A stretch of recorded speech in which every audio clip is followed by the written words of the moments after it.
حدیث بہت پیاری ہے، میں آپ کو بتائے بغیر نہیں رہ سکتا۔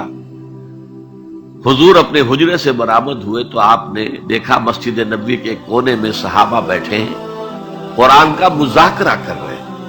مذاکرہ ایک ہوتا ہے درس، ایک شخص بول رہا ہے دوسرے سن رہے ہیں، یہ نہیں، مذاکرہ آپس میں۔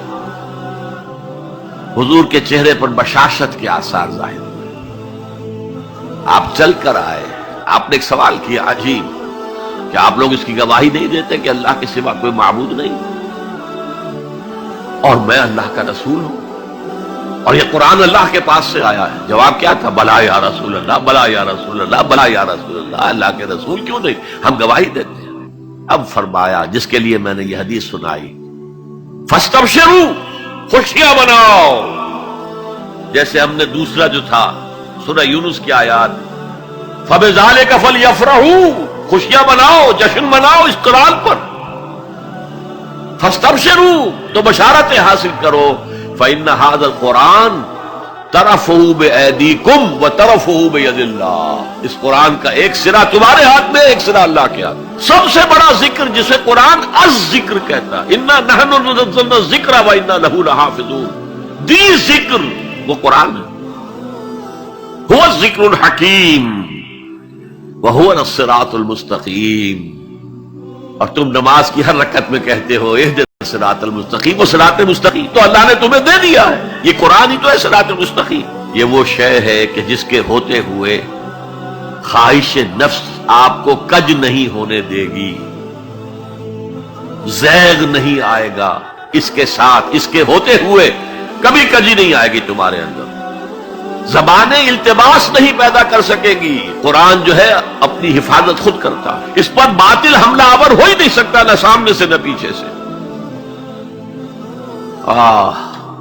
وَلَا يَشْبَعُ مِنْهُ الْعُلَمَاءُ، علماء اس قرآن سے کبھی سیری محسوس نہیں کریں گے، کبھی بھی یہ محسوس نہیں کریں گے کہ بس قرآن سے جو لینا تھا ہم نے لے لیا، اب کچھ نہیں رہا۔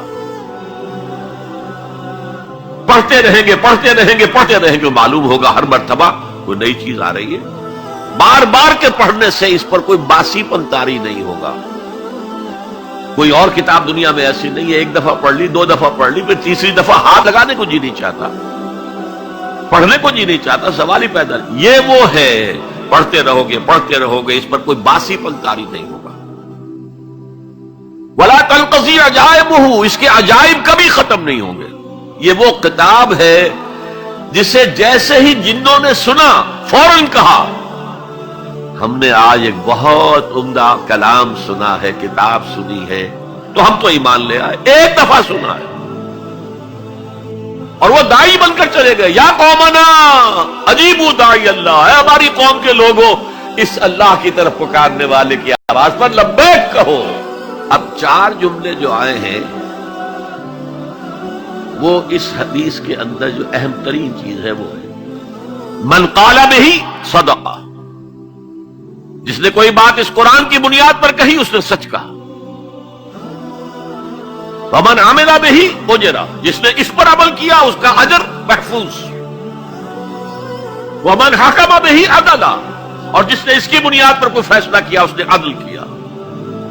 اور آخری جملہ کاش کہ اس کا مصداق اللہ مجھے بھی اور آپ کو بھی بنا دے، وَمَن دَعَا إِلَيْهِ هُدِيَ إِلَىٰ صِرَاطٍ مُسْتَقِيمٍ، جو اس قرآن کی طرف لوگوں کو بلائے گا، کسی اور کو ہدایت ہو نہ ہو، اس کی ہدایت ہو گئی۔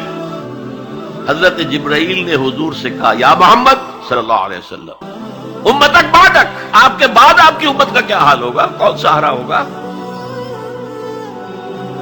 حضور نے فرمایا مل مخرج منہا یا جبرائیل، اے جبرائیل تم ہی بتاؤ اس مسئلے کا حل کیا ہے، نکلنے کا راستہ کون سا ہے؟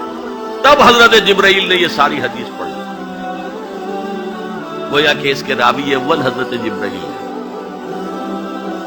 راوی ثانی